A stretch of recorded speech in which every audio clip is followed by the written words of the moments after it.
Isang 23 anyos na food panda rider, si Dexter, na ayon sa mga opisyal na record ng Bureau of Customs ay may-ari ng EPCB Consumer Goods Trading, ang kumpanyang nagtangkang makapasok sa Port of Subic ng 14 container ng smuggled carrots, sibuyas at frozen fish, nagkakahalagang milyong-milyong piso.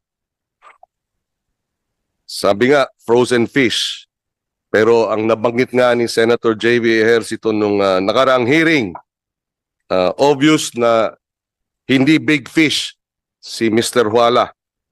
Scapegoat o dummy ng mga sindikatong kayang bumuo ng peking kumpanya, kumuha ng pirma ng kung sino-sino at ipasa ang pananagutan sa kanila.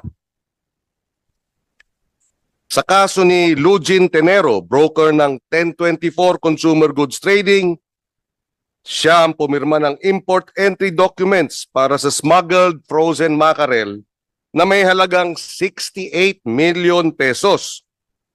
Pero nakalagay sa deklarasyon ay 40 million pesos. At chicken poppers, di umano ang laman.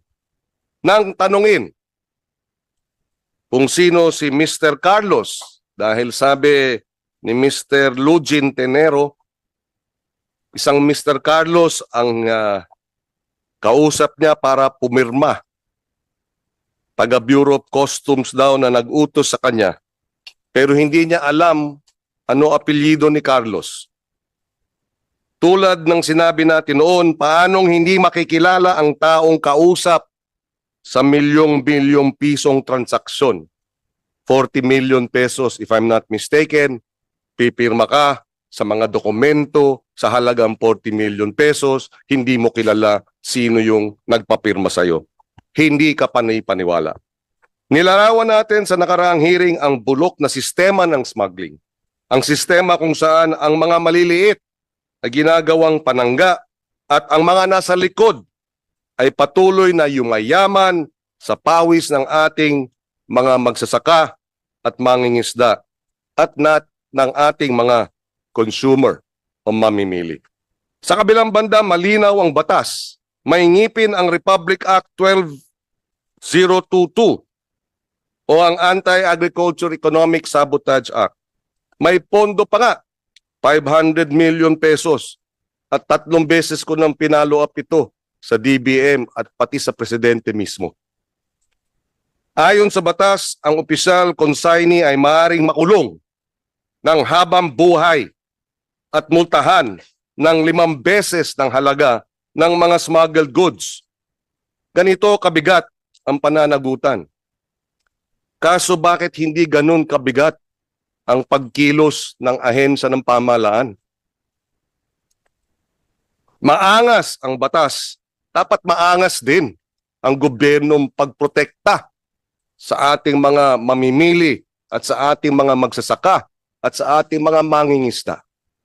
Mabigat ang pananagutan ng mga mastermind. Ang limpak-limpak ang kinikita sa smuggling. Ang mga may-ari o umuupan ng warehouse, cold storage, port o truck na ginagamit sa smuggling, maaaring makulong ng 20 hanggang 30 years at multahan ng hanggang 3 beses ng halaga ng goods. So, sa usaping 40 million times 5, 200 million ang multa.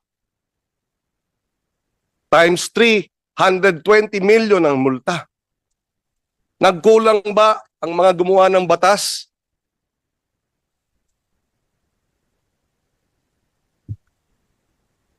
Saan nagkulang?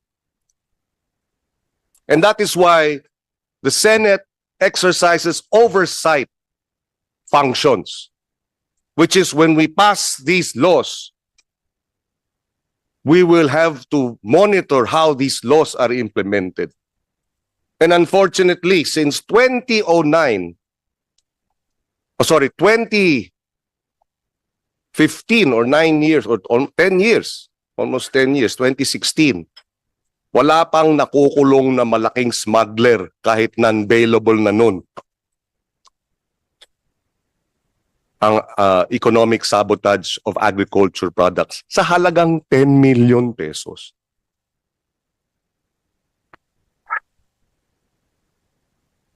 Mabigat din para sa mga opisyal ng pamahalaan na tumutulong, kasabwat, nagbubulag-bulagan o nakikinabang sa smuggling. Habang buhay na pagkakakulong, habang buhay na diskwalifikasyon sa serbisyo publiko at pagkumpiska o forfeiture ng mga ari-arian. Sila ang nararapat at dapat habulin. Hindi itong maliliit na kinakasangkapan lamang. Ayaw kong ikulong ang mga maliliit. Hindi dapat kinukulong lang yung mga accomplice o yung mga mas maliliit na isda. Walang hustisya ron. Ang mga pinuno ng sindikato, lalo na ang mga nasa gobyerno, sila ang dapat managot. Ang mga may direktang kinalaman sa pag-smuggle, pagtago, pag-transport, pagbenta, pag-hoard, pagkuntsaba sa pagpeke ng mga papeles at kung ano-ano pang economic sabotage acts, ang daming pwedeng sampahan ng kaso. Wala pang nasasampahan ng kaso. Kung meron man, 3, 4 ata, pero walang nakukulong na malaking big time na smuggler or importer. Wala. Wala pa. Sana bago magtapos ang taon,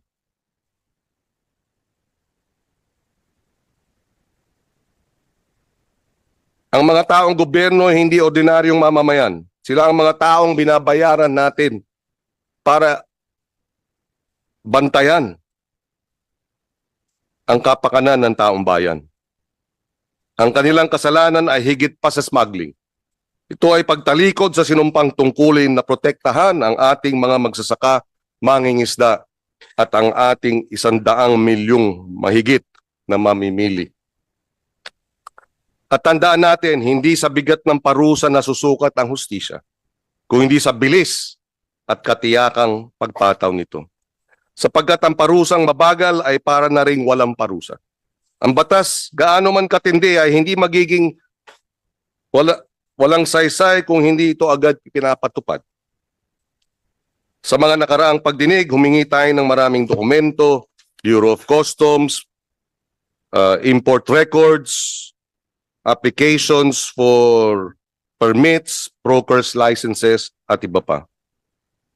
Ano ang sinasabi ng mga dokumentong ito? Para sa pagdinig na ito, dito tayo magtutuon. Sa mga isinumiting ebidensya, sa mga transaksyon, magduduktong sa mga dami at sa tunay na utak ng mga nasa likod ng kamadang sindikato. Sa mga trail, magtuturo sa mga opisyal na kumita habang bumabagsak ang presyo ng palay, sibuyas at isda sa merkado.